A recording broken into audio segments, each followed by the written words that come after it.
ఏంది పరిస్థితి లేదండి, వారు తుది శ్వాస విడిచిండ్రు, మేము అధికారికంగా ప్రకటించడానికి మాకు ఇంకా కొన్ని కార్యక్రమాలు ఉన్నాయి అని చెప్పి హుటాహుటి నా కార్యక్రమం రద్దు చేసుకుని అమీర్పేట హాస్పిటల్కి నేను అక్కడికి వెళ్ళిన. అక్కడికి వెళ్తే సూర్యం కుటుంబం దుఃఖంలో ఉండ్రు.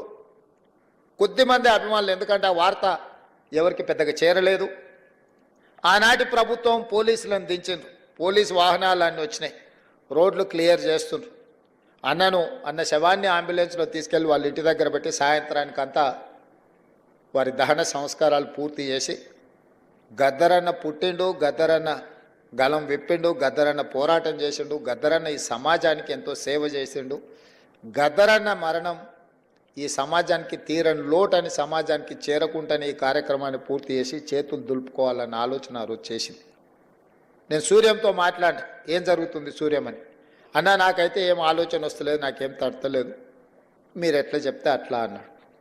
సరే మంచిది ఉండని నేను ఎంబడే కమిషనర్ గారికి వీళ్ళకి అధికారులకు మాట్లాడుతూ కూడా, లేదు సార్ వారి ఇంటికి తీసుకెళ్ళి సాయంత్రాన్ని రాత్రి లోపల దహన సంస్కారాలు చేయాలని అప్పుడు నిర్ణయించుకొని సూర్యంకు చెప్పి, లేదు గద్దరన్న ఒంటరి కాదు, గద్దరన్న ఒక్కడు కాదు, గద్దరన్నకు మనం అందరం ఉన్నాం, గద్దరన్న ఈ తెలంగాణ సమాజం 4 కోట్ల ప్రజలకు సందర్శనార్థం. ఎన్టీ రామారావు గారు చనిపోయినప్పుడు ఎల్బీ స్టేడియంలో ప్రజల సందర్శనార్థం పెట్టినప్పుడు, గద్దరన్న మరణించినప్పుడు ఎల్బీ స్టేడియంలో ఎందుకు ఈ తెలంగాణ సమాజానికి, ఆయన అభిమానులకు, దేశంలో ఇతర రాష్ట్రాలు ఇతర భాషల వాళ్ళు ఎంతోమంది గద్దరన్నను అభిమానించే వాళ్ళు ఉన్నారు, వాళ్ళందరి సందర్శనార్థం ఎల్బీ స్టేడియంలోనే గద్దరన్న ప్రజలకు అందుబాటులో పెట్టాలి, చివరి చూపు ప్రజలకు అందించాలి అని చెప్పి నేను బండి ముందర నా బండి పెట్టి గద్దరన్న అంబులెన్స్ని ఎల్బీ స్టేడియం వైపు తిప్పుకొని వచ్చిన ఆ రోజు. ఇక్కడనే వేదిక మీద మా మిత్రుడు, కాలేజీ సహచరుడు పృథ్వీ ఉన్నాడు, దయాకర్ ఉన్నాడు.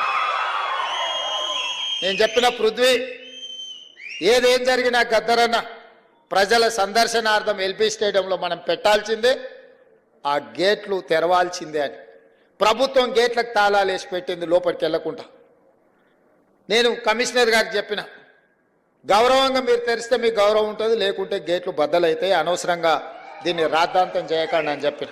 నేను ఆ రోజు పార్టీ అధ్యక్షుడిని, నేను ఆ రోజు పార్లమెంట్ సభ్యుని, ప్రజాప్రతినిధిగా నేను చెప్తున్నా, ప్రజల యొక్క అభిప్రాయం చెప్తున్నా, మీరు గౌరవించాల్సిందే అని.